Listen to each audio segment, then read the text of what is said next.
tey ñu amoon benn activité boo xam ne dañuy ñëwoon pour def ko fii ci Pikine muy remise de kit alimentaire à bépp patient tuberculeux boo xam ne mu ngi fii ci Pikine ñu di ko fi suivre muy jël traitement ba tey donc loolu nekkoon loo xam ne lu am solo la ndax tey loolu dañ ciy jaajëfal programme bi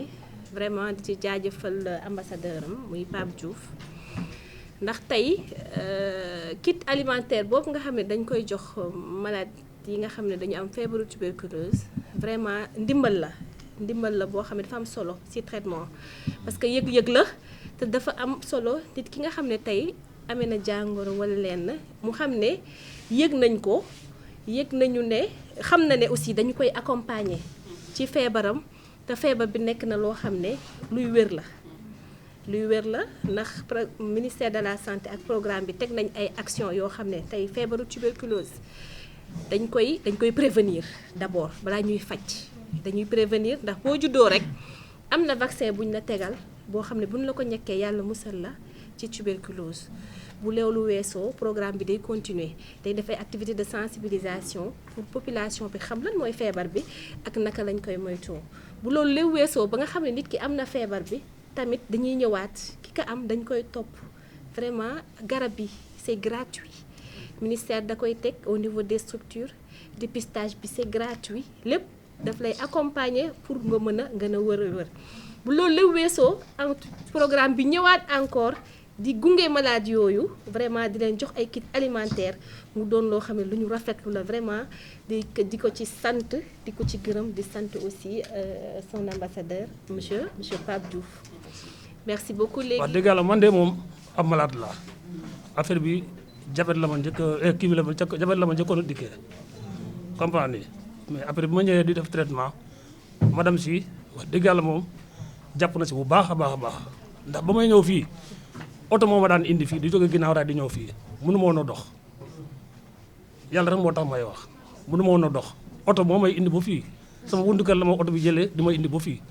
maa ngi jóge 2e étage pour ma wàcc suuf sax dañu may jàpp mais bu ma traitement bi di topp traitement bi madame si tamit di ma conseiller tout le temps di ma woo téléphone di ma naan mbaa yaa ngi def lii del def lii xam nga tout le temps di ma accompagner bu baax a baax moom nag wax dëgg yàlla moom sant naa ko bu baax a baax ndax liggéey bi muy def waaw képp kuy malade ci côté boobu moom jàpp na si bu baax di sant waa hôpital bi bu baax wax dëgg yàlla moom jàppale nañu ma léegi damay dox ginnaaw raay ba fii aller retour tànk laa koy doxee ku daa dugg oto ñi lay jàpp ngay ñëw ba doxal sa bopp santal yàlla bu baax garab yi nag ñu may jox garab yi nu mu waree may suivre sama traitement yi nu mu waree pendant 6 mois maa ngi koy respecté bu baax wax dëgg yàlla moom tout le temps moom daf may woo téléphone yàlla rek mooy tax ku dee ak sa bàmmeel. Mes paroles ne seront que de remerciements. Comment remercier d'abord par exemple le programme M. Danfara qui est là, qui depuis qu'il est là, il n'a cessé d'innover, de créer des choses qui mènent à de bonnes actions pour la lutte contre la tuberculose. Il sait que qui gagne la communication gagne la lutte contre la tuberculose. Toutes ces activités, il les mène par rapport à la communication. D'ailleurs, ce qui nous a valu cette activité. Tout en remerciant aussi Madame le médecin-chef. Parce que là aussi, si on est ouvert, si on a eu à faire des activités de sensibilisation et autres, c'est parce qu'effectivement, très tôt, elle a pris la lutte contre la tuberculose comme une sacerdoce. Maintenant, je remercie vraiment Pape, que je ne cesserai jamais de remercier. Parce que lui, depuis qu'il a accepté d'être le parrain de la lutte contre la tuberculose, il ne cesse de faire des actions. Il ne cesse de mener des actions. Et la preuve en est qu'aujourd'hui, on est là pour une première. Parce que moi, depuis que je suis dans le programme, j'ai fait presque tous les rounds avec le Fonds mondial, parce que je suis membre du CCM, l'instance de coordination nationale, dont les fonds qui viennent du Sénégal passent par là-bas. Mais c'est la première fois que j'ai vu des mécènes comme Pape Diouf venir prendre le taureau à la corne pour nous soulager. Parce que comme l'a dit tantôt, je ne sais pas si c'est lui ou pas, mais celui qui a la tuberculose a des problèmes parce qu'il n'est plus fonctionnel. Donc, il a des problèmes pour prendre ses médicaments, parce qu'on te dit de prendre ces médicaments à des heures précises, et les médicaments sont tellement lourds qu'il faut quand même manger très bien. Si on ne mange pas, on a des problèmes. On a des problèmes aussi de déplacement. Si Pape aujourd'hui est venu vraiment nous amener ce soutien-là, mais nous ne sommes que preneurs. Pape, qu'Allah subhanahu wa ta'ala, qui est le meilleur des juges, veille sur vous, sur votre famille, votre entreprise. Et comme vous l'avez si bien dit, vous n'avez pas arrêté là. Nous, on va vous accompagner. Merci. On est content. Dieu merci. Merci. Docteur Fodé, encore 1000 merci. Sincèrement, c'est un je ne sais pas comment le qualifier, mais depuis qu'il est venu, il ne cesse d'innover. Tout ce qui, par exemple, peut donner, par exemple, une belle vie aux malades, il est en train de le faire. On a été voir les marabouts pour les sensibiliser sur la communication. On a été un peu partout. Depuis qu'il a... on a l'impression... Parce qu'il y a des gens qui disaient que la tuberculose était terminée. Mais dans son magistère, les gens ont dit que, mais est-ce que... on ne savait pas qu'il y a toujours de la tuberculose. Parce que ça dormait. Il a réveillé la tuberculose pour qu'on puisse la battre dans tous les côtés. Merci encore à tout le monde. Je vous remercie. Vraiment, il y a qui sont comment dirais-je, les ICP et autres là. Mais les CDT, Madame Si, qui sait chaque instant qu'on fasse des activités, elle est là avec nous. Nous remercions tout le monde. Merci Pape Diouf. Merci. Monsieur le coordinateur du PNT, Madame le médecin-chef de district, Mesdames et Messieurs les membres du CDS, Mesdames et Messieurs les membres de RNAS, LUT, chers personnels du district sanitaire de Pikine, chers bénéficiaires, Mesdames et Messieurs les journalistes. C'est avec une profonde émotion et un sens aigu de responsabilité que je prends la parole aujourd'hui à l'occasion de cette cérémonie de remise de kits nutritionnels destinés aux patients tuberculeux en milieu carcéral et communautaire. Lors d'un échange avec le docteur Fodé Danfakha, coordonnateur du programme national de lutte contre la tuberculose, j'ai été particulièrement marqué par une réalité douloureuse. La première cause d'abandon du traitement n'est pas seulement la lourdeur du protocole médical, mais bien souvent l'absence de moyens financiers pour se rendre au centre de santé et l'impossibilité pour certains patients de prendre un petit déjeuner après la prise de leurs médicaments. Comment espérer qu'un malade poursuive son traitement dans la dignité si son ventre est vide et si chaque déplacement vers le centre de soins devient une épreuve insurmontable? Cette vérité m'a profondément interpellé. Elle m'a rappelé que derrière chaque chiffre, il y a une vie, une histoire, une souffrance. C'est pourquoi, avec le soutien du programme national de la lutte contre la tuberculose et de nos partenaires, nous avons décidé d'apporter une dotation nutritionnelle à 685 patients répartis dans les districts à forte charge et dans les maisons d'arrêt et de correction. Chaque patient bénéficiera d'un appui pour le petit déjeuner et le transport pour une durée de 6 mois. Le montant total de cette dotation s'élève à 20 560 000 francs CFA.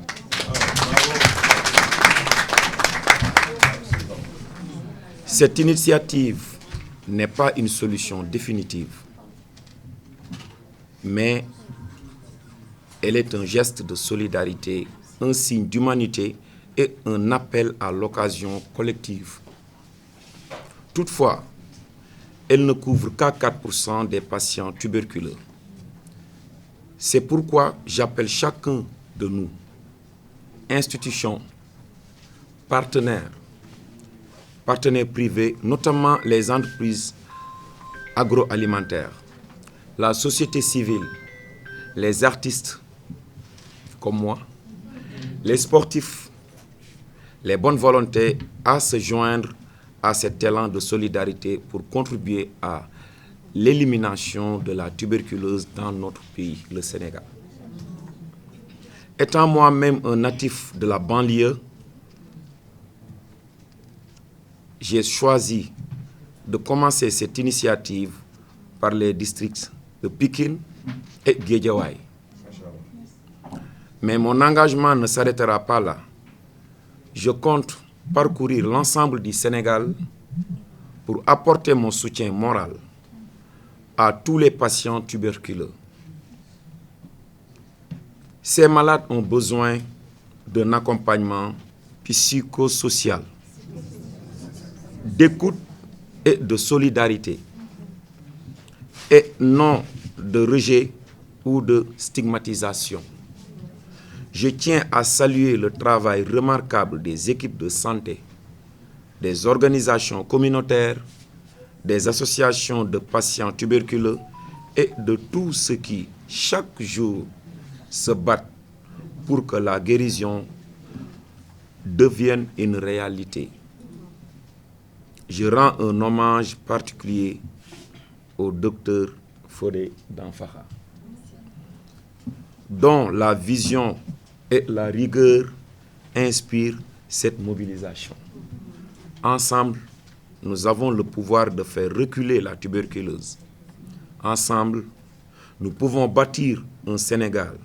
solidaire et résilient. Un Sénégal où chaque malade sera accompagné avec dignité et où personne ne sera jamais laissé pour compte. Je vous remercie.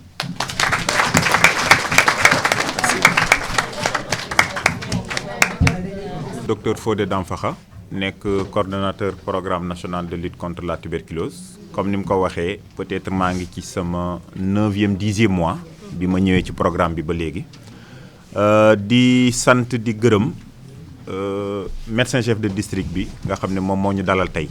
mais aussi di ci profité wu di sant di gërëm personnel de santé parce que man nekkoon naa district xam naa li ngeen di daj au niveau opérationnel malgré l'insuffisance de moyens, malgré surcharge de travail bi vous êtes tout le temps là di liggéey 24 heures sur 24 donc ñoo ngi leen di sant di leen gërëm li may wax toujours rek santé li ñu mën mooy ñaanal leen yàlla fay leen li ngeen di def ci lu baax parce que bépp personnel de santé bu xëy suba ba ngoon jàppal ne sauvé nga plus de 20 vies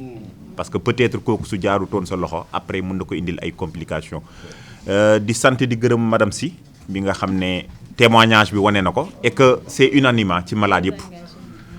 soo ñëwee li ñu lay wax toujours mooy dañuy accompagner même ñoo ngi nekkoon bureau mu ñuy nettali anecdote yoo xam ne peut-être bu fi nekkutoon wala bu amutoon attitude boobu peut-être malade boobu tey du lii la ñuy wax. maintenant ñoom li ma leen di wax toujours xam naa ne ñoo ngi leen di sant lu metti lu bari et que defuñu ci yéen moyens yi war pour ngeen def seen liggéey mais malgré ça seen résultat chaque année dafay nekk résultat yu baax. parce que tey 100 malades yoo jël lu mu bon 90 yi dina nekk ñoo xam ne dinañ jël seen traitement ba wér. donc loolu day wane ne Sénégal bokk na ci pays yi ëpp yiy joxe succès parce que am na pays yooyu dem ay 60 la ñuy nekk wala 40 donc loolu ci kanamu médecin chef bi ak district bi vraiment programme bi ñoo ngi koy remercier di ko gërëm di ko wax ne kontaan nañ trop ci sa liggéey na yokk góorgóorlu peut-être lii gën a neex mi ngi ci kanam Pape Diouf nag moom je pense que toujours dama koy wax mënuma am fayam parce que déjà toujours damay wax ne acte bi rek mais le fait que mu réceptif parce que du ci moom lañ njëkke fëgg nañ bunt yu bari parce que man li ma comprendre dama ne tuberculose du ñun personnel de santé ñoom ñoo ko mën a faj ñoo ko mën a gérer parce que tey sooy xool déterminant yi ci biti la nekk nit mënul daw lu ma xamul population bi xamuñu tuberculose ñi nga xam ne sax dañu nekk ay chef d'entreprise jàng bac plus 15 da ngay wax ak ñoom ñu ne la tuberculose amul ça veut dire que tey suñu rôle mooy ñu xamal nit ñi ne tuberculose mi ngi fi nii lay wàllantee nii lañ koy fajee et que loolu bi ma ko ci woowee daf ne ma laajuma leen dërëm je le ferai gratuitement parce que am na foo xam ne jóge naa fa am fu ma yegg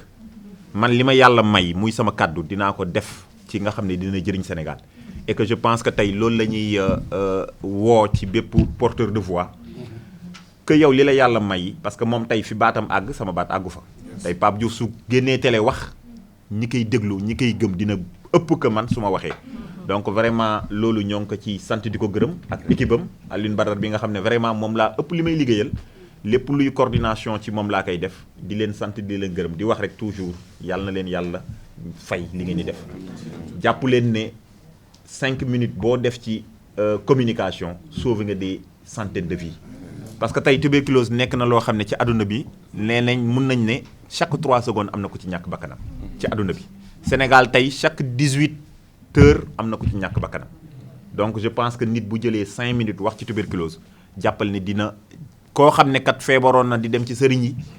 mu dégg wax jooju mën na dem ci hôpital yi mu faju te jàpp nañ ne képp ku ñëw hôpital comme kii ni mu ko waxee suñu ñëw dañ lay jàppoo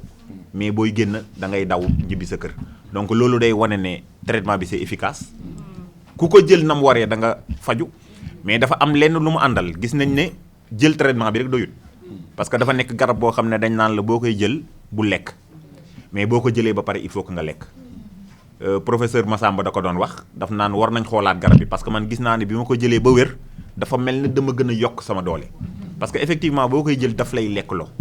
mais tey koo xam ne da ngay liggéey di daan sa doole ci li ngay liggéey ngay lekk mais boo feebaree bañ lay jàppoo te que liggéeyatoo ñu ne la il faut que nga yokk la nga doon lekk day poser problème donc loolu moom moo waral acte bii mu def tey mënuñ sax mesurer ampleur bi muy def après parce que dina permettre comme ni mu ko waxee yaa que 4% alors que li ñu bëgg mooy chaque malade boo xam ne suba nee nañ la da nga am feebar bi pendant ce 6 mois ñu mën di la accompagner loo xam ne da nga ko lekk mais mën aussi di la accompagner ci ngay paas parce que mooy peut-être seule maladie bi nga xam ne booy faju da ngay ñëw ci structure bi madame si bii jox la garab bi xool la loolu nag ñu bëri dañ naan metti na mais li ko waral mooy dañuy bañ ëllëg mu am résistance ba garab yi fi nekk du mën a fajati kenn parce que tey soo ko joxee nit ak effet secondaire yi mun ne ah bàyyil ma añ ba pare jël ko wala bàyyil ma jël ñaar su ma ndékkee ñaar su ma añee alors que du noonu soo koy jël biir bi dara du ci nekk donc vraiment Pape ñoo ngi lay sant di la gërëm comme niñ ko waxee yàlla na la yàlla fay yàlla na yàlla yokk sa mën-mën yàlla na la yàlla yokkal réussite ci sa projet yi nga xam ne da nga koy teg di la wax ne programme bi mi ngi fi incha allah dinañ def comme ni mu ko waxee tour boobu dinañ continuer aussi di def plaidoyer di woo nit ñi nañu jël exemple parce que tey sooy xool pays développé yi ku ci am xaalis mbala ku ci am yenn entreprise yi da nga naan lii kat dama koy jeglelee population bi nga xam ne dañu néew di doole moom joxe na exemple bi Sénégal et ñoo ngi ñaan ñeneen ñu mën ko rejoindre gën ko yombal lii parce que tey suñ bëggee couvrir 100% des malades peut-être 20 millions yi dinañ ko multiplier par 100 donc loolu dafa nekk loo xam ne dinañ continuer di ci liggéey continuer di ko accompagner aussi ñun aussi loo xam ne mën nañ ko rek dinañ ko def mais ñaan lay doon yow li ñu mën a apporter peut-être dina impacter ci dundu malade yi mais ñun li ñu mën rek mooy def suñu témoignage di la ñaanal di gërëm association tuberculeux yi di encourager aussi malades yi di leen wax ne seeni moroom jaar nañ fi ba wér tey ñoom ñoo lëkkaloo ci association di jàppale ñi nga xam ne ñoo ngi doog a feebar donc vraiment di leen encourager presse bi nag di leen sant di leen gërëm gis nañ mobilisation bi di leen wax ne sans la presse on peut rien faire tey Pape mënoon na fi ñëw wax li ñuy wax mu des ci salle bi et que li ñu bëgg tey mooy lii ñu wasaare ko ci Sénégal gi yëpp ba ku ci nekk xam ne ku bëgg a jàppale kat malade yi mun nga jaar ci porte d'entrée ambassadeur am xool nan nga mën a def pour gën a yokk condition malade yi pour ñu dem ba mën a wér.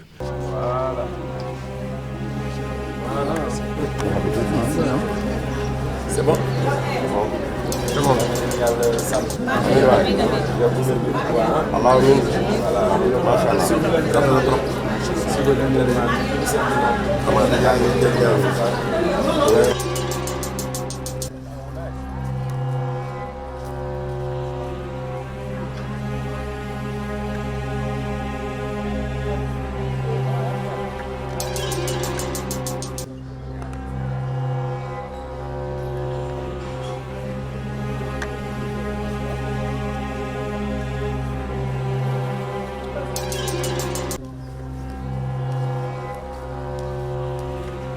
Géejawaay sant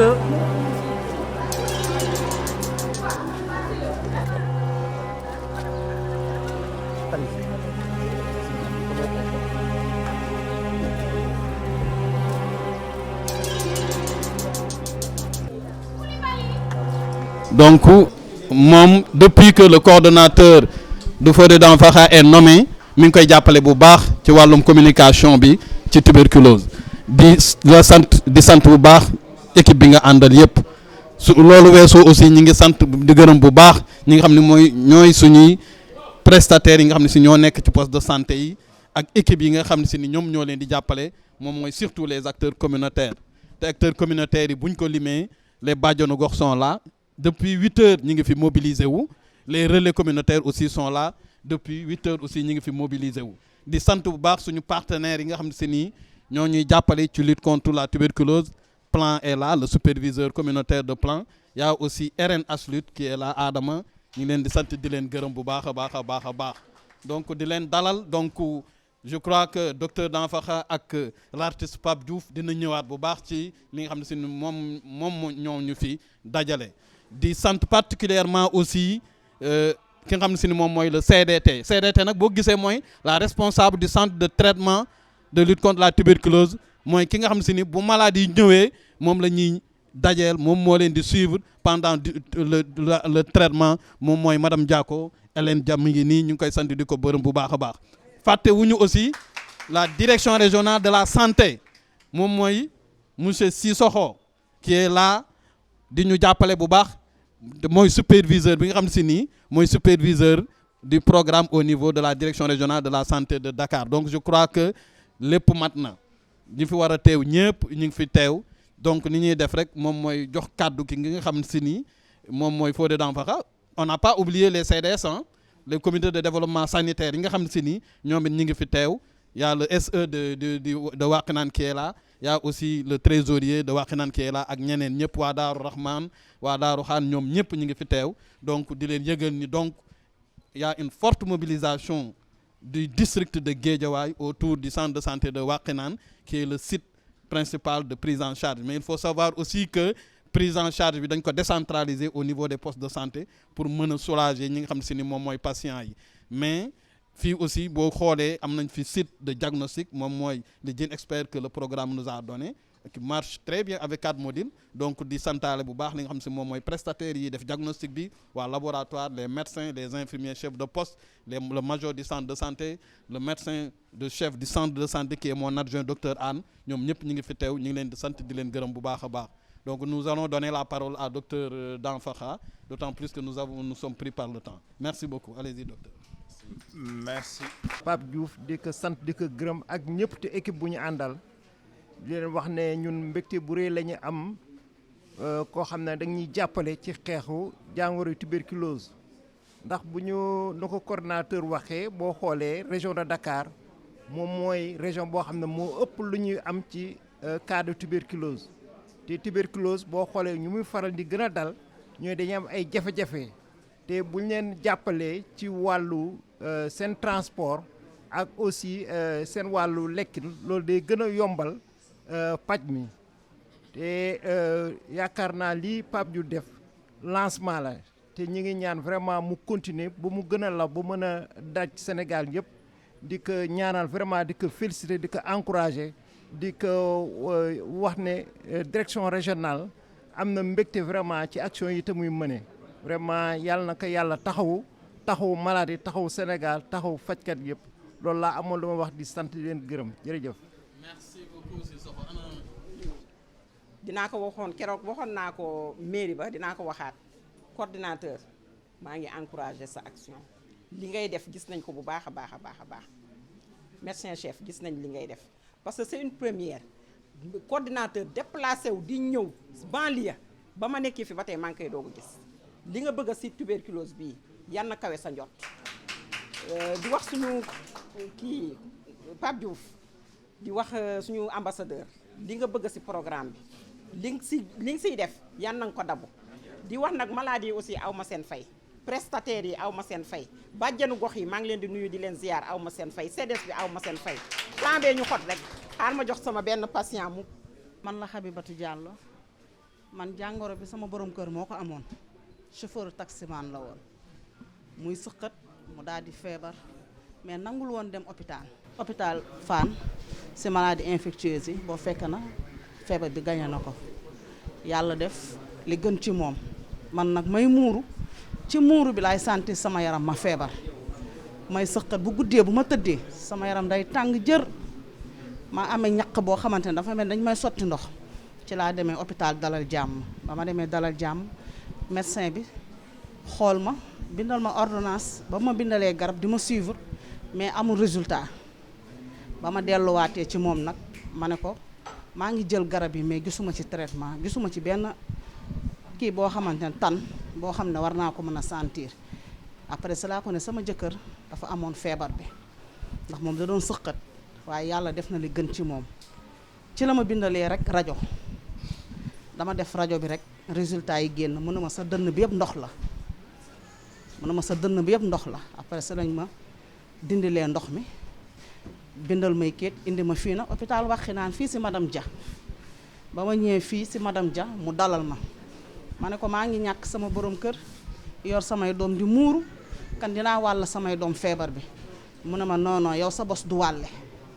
yow bi nga am du wàlle dalal ma ba nga xamante ni su ma demee ba mën a taxaw nii gannaaw yàlla yonte madame Dia ci la bokk ndax soutenir na ma su ma ñëwee dina ma dalal dina waxtaan ak man dina dal sama xel dina ma jox garab su ma amul paas bu may ñëw sax day yëkkati si poosam jox ma paas ma ñëw xam nga sa borom kër wàññeeku nga yor njaboot dafa metti ci benn loxo kan maa ngi leen di gërëm di leen sant yàlla def na nag tane naa bu baax nag maa ngi tane bu baax ci yàlla nag ak madame Dia mi ak sa équipe bi nga àndal yëpp wax dëgg yàlla di nuyu la presse di am mbégte lool en tant que ambassadeur pour lutter contre la maladie tuberculeuse tey ànd ak ñoom ñëw fii seet si ñi nga xamante ni dañu amee doomu jàngoro ji ngir ñu accompagner leen jox leen ay kit alimentaire ngir doomu jàngoro ji d'abord may lancer un appel solennel di woote bonne volonté yi di woo les mécènes képp koo xamante ni rek yaa ngi gis sunu image yi ak foo mën a nekk ci àdduna loo ñu mën a jàppalee ngir ñu mën ko jàppalee ñi nga xamante ni dañu amee doomu jàngoro ji et que ma leen di encourager ñi nga xamante ni yàlla dogal na jàngoro ji dal leen bu leen ci am complexe génn leen ngeen waxe seen jàngoro ndax jàngoro bu la dalee boo ko wanewul ci docteur bi du ko mën a xam ba di la faj kon ñi ngi leen di sensibiliser ngeen génn loolu aussi ñi ngi ciy féliciter docteur Danfakha parce que liñ naan buñ ne diw baax na ñu ne mbokk yaa ko wax boobu ba tey bi ma ànd ak yéen partenariat bi nga xamante ni maa ngi ko def ak yéen rëccuwuma ko parce que ñi ngi wax sa Pastef ñi ngi lay témoigner sa cawarte bi nga ñëwee ba tey yaa ngi jóg di def ay sensibilisation di wër réew mi ngir fépp foo xamante ni doomu sénégalais nekk na fa wala koo xamante ni am na jàngoro yu tuberculose nekk na fa yaa ngi fexe le tout pour ngeen dem détecter ko ngir mën ko jàppale suivre ko mu mën a suivre ay traitement kon tey maa ngi sàkku ndimbal ci bépp responsable lu ngeen ñu mën a jàppale ñu mën ko jëndee nag ay denrées alimentaires pour mën ko dimbalee patients yi nga xamante ni tey feebar bi dal na leen ndax feebar bu metti la waaye nag góorgóorlu leen ngeen suivre seen traitement ñun aussi lépp lu ñu mën ndax lii ndorteel rek la tey la ñu tàmbali dem ci hôpitalu Pikine bi Dominique bi ñu fa jógee ñu ñëw egsi fii mais suñu yéene mooy ñu wër Sénégal fépp foo xamante ni tey nit nekk na fa te yore doomu jàngoro bi ñu fekk la fa sensibiliser la dimbali la ba nga xeex ak jàngoro bi ñu àndandoo ko ak yow soutenir la ba nga dem ba gañe doomu jàngoro bi ànd ak ñun sax di sensibiliser ñeneen ñi nga xamante ni tey jàngoro ji dal na leen asalaamaaleykum wa rahmatullah wa salaam merci beaucoup jërëjëf.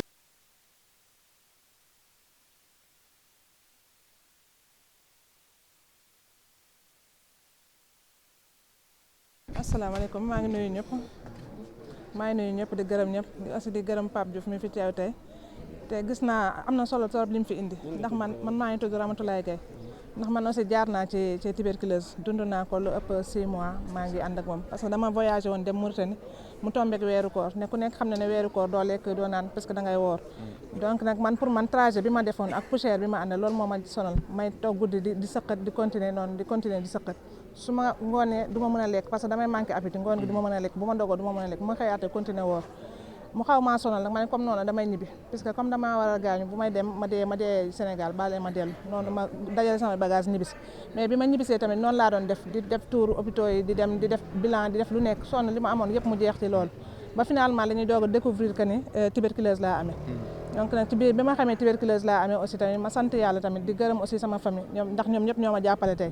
te bu dul woon ñoom tey du ma taxaw fii tey di wax ni ni ma toll ni tey jamono jooju boo ma séddale woon ñetti part benn bi laa ci doon parce que dama néewoon doole dem weex tàll manqué deret lépp ànd donc nag booba tey nag may continuer di faju di suivre sama traitement te tamit li may gën a ñaax que ne nit ñi nañu nangu boo demee bañ ne la lii moo la dal na nga nangu nga xam ne loolu moo la dal nga faju nga wér te boo fajuwul doo wér nii tamit gën a sensibiliser ñuy bàyyi xel ci li nga xamante ne mooy sëqat su tarsi koo gisee nit ki muy sëqat bi xaw a yàggutuñ nga gis borom manqué appétit nga gis borom di faible di gaaw a sonn yooyu yëpp mu daje ci nit nañ ko yóbbu hôpital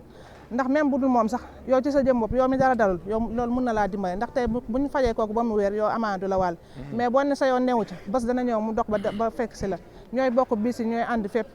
loolu laa bëggoon a wax ne dama koy partager fii wax leen que ni li ma dal man dund naa ko 6 mois sans xam que ni moom laa amee mais après tamit bi ma ko amee yàlla suturaal na ma suivre aussi traitement yi 6 mois ba ma wér loolu nag tey moo tax man ma jël sama engagement ma ne man li ma dal yéenewu ma ko sama noon bi gën a bon ci man yéenewu ma ko ndax man li ma dund ak fi ma jaar yëpp yéenewu ma kenn ku ko am donc loolu taxoon tey ma ne naa ñëw ma waxtaan di gërëm aussi docteur d'enfant gis nañ ne bi mu fi taxawee bi mu fi ñëwee ba tey mi ngi ñuy jàppale mi ngi góorgóorlu mi ngi gën a avancé Pape Diouf aussi gis nañ li nga indi ndax man bi ma gisee loolu bi ma ko déggee démb si guddi dama kontaan trop parce que dama xam ne man su moment boobu bu ma amoon lii damay sant te tamit amoon na patient yu bëri yoo xamante ñoo fi nekkoon léeg-léeg damay ñëw comme chaque jour dama daan ñëw hôpital dafa dem ba patient yi miin ma su ma ñëwulee léeg-léeg bu ñu ñëwee sax bu ñuy jël sa garab tant que ñëw ma duñ ko nangoo jël dañuy nekk di ma woo naan madame Dia ani diw ñëw donc am na patient yoo xam ne dama leen di mujj woo ñu ne naan démb lañ ko doon dëjal loolu daf ma daan métti waaw nga xamante ki nga xamante ne traitement bi am na dañ koy faj ba mu weer kon kenn waru cee dee dañuy ñaan yàlla nañu yàlla gën a taxaw di ñaan aussi bonne volonté yëpp nañ ñëw ñu fekk si Pape Diouf ñu jàppalante gën a dimbali maladie parce que xam ne feebar bu wér la feebar bi nga xamante ne man bu ma sañoon man ma am tuberculose moo ma gënal ma am diabète moo ma gënal ma am yeneen feebar ndax feebar la boo xamante ne boo ko traité normalement di nga wér te kenn du gis ci yow seetal tey man su ma taxul ne mus naa am tuberculose amul kenn ko sañoon ne mus naa am tuberculose waaw maa ngi sant ñëpp nag di gërëm ñëpp merci jërëjëf tey moom je suis très honoré à ma qualité d'ambassadeur de la lutte contre la maladie tuberculeuse am mbégte lool boo xamante ni am na fu mu tàmbalee mais amul fu mu yem tey ànd ak sunu xarit docteur Danfakha bi nga xamante ni moom mooy coordinateur bu PNT ñëw fii tey ci banlieue bi ñu njëkkee ko Pikine ci hôpitalu Dominique bi ñu fa jógee aussi ñëw fii ci hôpital bu Guédiawaye fekk fii médecin chef docteur Fally li ñu tax a ñëw nag tey mooy la lutte contre la maladie tuberculeuse donc nga xamante ni tey dañu ñëw andil leen ay kit alimentaire ngir jàppale leen accompagner leen soutenir leen ndax ku ne xam na ni feebaru tuberculeuse ñu bëri yaakaaroon na ne sax existé tul man mi personnellement pour man feebar boobu nax saay na mais biñ ma contacté ma gis ni que effectivement mi ngi existé ba léegi ma ne kon nag jóg jot na comme que ñun ñëpp ay sénégalais lañu te mbay si sa weewu tànk on est des jeunes docteur Danfakha et man ñu bokk génération biñ ma waxee projet bi mu laal lool sama xol ma ne leen nag pare naa pour ànd ak yéen te xaaruma dara donc damay bénévole ñu àndandoo xeex jàngoro boobu di tuberculose mais docteur Danfakha daf ci def liggéey bu mucc ayib parce que bi ma ko ne docteur man yaakaaroon naa ne feebar bi amul mu ne ma comme sénégalais yu bëri yaakaaroon nañ ne feebar bi nax saay na mais mi ngi exister man nag sama mission en tant que jeune du ma toog rek ci bureau yi climatisation bi di ma upp mais damay sol sama dàll ànd ak sama équipe ñi ma àndal ñëpp ñu wër Sénégal dugg ci terrain bi ngir mën a sensibiliser képp koo xamante ni am nga doomu jàngoro ji bul am kersa bul am complexe nga génn wax ko ñi ñu mën a génne aussi ñu génne leen jàppale leen accompagner leen et que ñu suivre seen traitement te du ñu yem foofu non seulement dañ leen di accompagner mais dañ leen di poursuivre di leen woo di leen nemmeeku bu loolu weesoo aussi ñu àndandoo ak ñoom ba yàlla dogal nag ñu wér parce que jàngoro boo xam ne dañ koy faj te dafay wér waaye nag dafa laaj traitement bu sérieux dafa laaj patience et que ci biir loolu wax dëgg yàlla ñoom ñi ngi ciy liggéey bu am solo looloo waral tey ñu ne nag dañuy jël ay kit alimentaire andil leen ko ngir bu ñu jëlee seeni garab dinañ mën a am loo xamante ni dinañ ko mën a lekk ngir mën a am force ndax jàngoro bi dafa metti kon je pense que ni docteur Gàcce Ngalama yaa ngi liggéey bu am solo ñun aussi ñi ngi ànd ak yow te suñu yéene mooy lii ndoorteel la rek mais suñu yéene mooy ñu wër Sénégal fépp foo xamante ni nit nekk na fa amee doomu jàngoro bi ñu àndandook yow accompagner la soutenir la di leen wax ni yéen ñi nga xamante ni aussi jàngoro bi dal na leen ngalawaay bu leen am benn complexe fier leen ci seen bopp te xam ne yàlla moom doomu aadama mooy tege nattu waaye bu la ko tegee bul nëbbu sa nattu demal nga waxtaan ko ak ñi nga xamante ni ñoom nga ko war a waxtaaneel ñu jàppale la accompagner la mooy dem seeti kër docteur bu la gën a jege ci sa gox kon jërë ngeen jëf.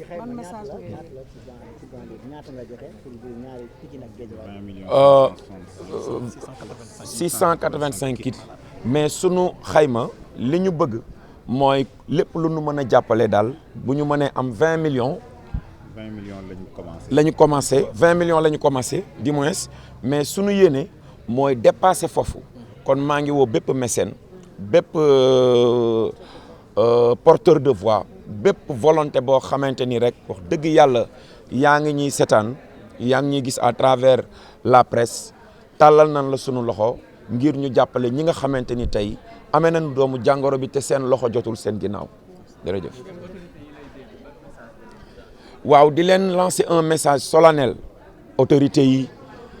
bonne volonté yi mécènes yi ñi ngi woo ñëpp bàyyiwuñu kenn ndax jàngoro la joo xamante ni jàngoro ju méttee la te amaana buñ ci teelee jóg rek mën nañ koo xeex mu jóg fii incha allah.